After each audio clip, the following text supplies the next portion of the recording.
Welcome, you're watching Afternoon Digest with me, Vidushi Agarwal. Join us as we break down the day's top stories and bring you the latest developments from around the globe.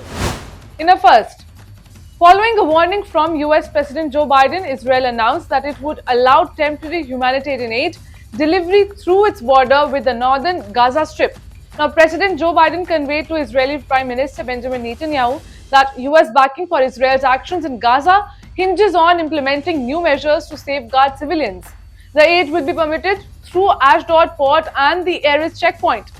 Israel will allow the temporary delivery of humanitarian aid through Ashdod and the Erez checkpoint, the statement from the Prime Minister's office said.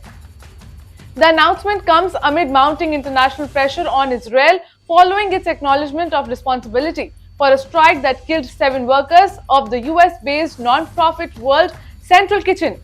During a tense 30-minute phone call with Netanyahu on Thursday, Biden urged for an immediate ceasefire, labeling the Israeli assault as unacceptable. The White House hailed Israel's declaration, demanding that measures to increase aid flow to Gaza be fully and rapidly implemented as soon as possible. External Affairs Minister S Jaishankar, while addressing a question on elections in India, said, "I don't need the UN to tell me that our elections should be free and fair. I had the people of India. They will ensure that the elections are free and fair." Jaishankar's remark was prompted by a question about a statement made by Stephanie Dujarric, the spokesperson for UN Secretary General Antonio Guterres, regarding the fairness of elections in India. The former Foreign Secretary, who became External Affairs Minister after joining the BJP in 2019, addressed the media in Trivandrum, Kerala, during his campaign for party colleague Rajiv Chandrasekhar, the BJP's candidate for the Trivandrum Lok Sabha constituency. The opposition India bloc has accused the ruling party of creating an uneven playing field ahead of the upcoming Lok Sabha polls, scheduled to be held in 7 phases starting from April 1. India conveyed its concern regarding the recent attack on the Iranian consulate in Damascus, Syria capital, expressing distress over the escalating tensions in West Asia. However, New Delhi refrained from directly condemning Israel after or for the attack on the Iranian consulate in Damascus, instead urging all parties to adhere to international law. Now, India expressed concern over escalating tensions in West Asia and emphasized the need for Israel to ensure the safety of Indian construction workers employed in the country.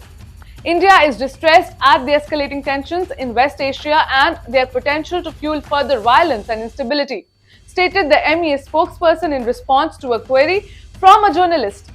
New Delhi expresses concern over escalating tensions in West Asia and calls for adherence to international humanitarian law amid recent attacks in southern Israel. India emphasizes the importance of ensuring the safety of Indian construction workers recruited to work in Israel amid rising tensions. Even as the conflict rages on, 64 construction workers from India left for Israel earlier this week.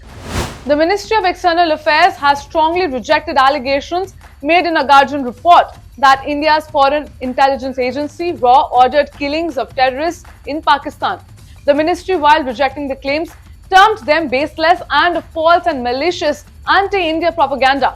It emphasized a previous statement by External Affairs Minister S Jaishankar, who claimed that targeted killings in other countries were not part of the Indian government's policy.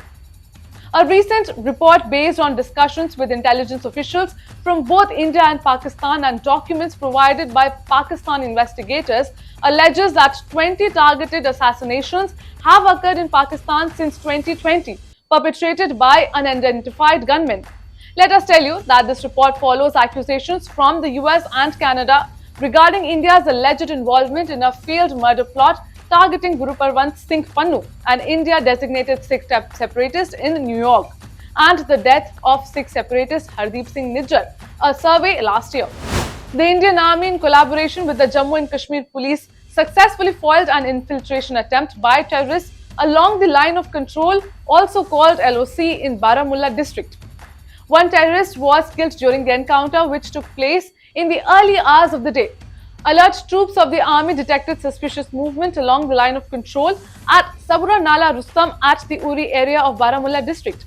Upon being challenged, the intruders opened fire, prompting the soldiers to retaliate. At least one terrorist was killed in the exchange of fire. The operation is ongoing according to the officials. That's all for the afternoon updates. We look forward to bringing you more insightful updates tomorrow. Until then, download the app and keep watching Ritam.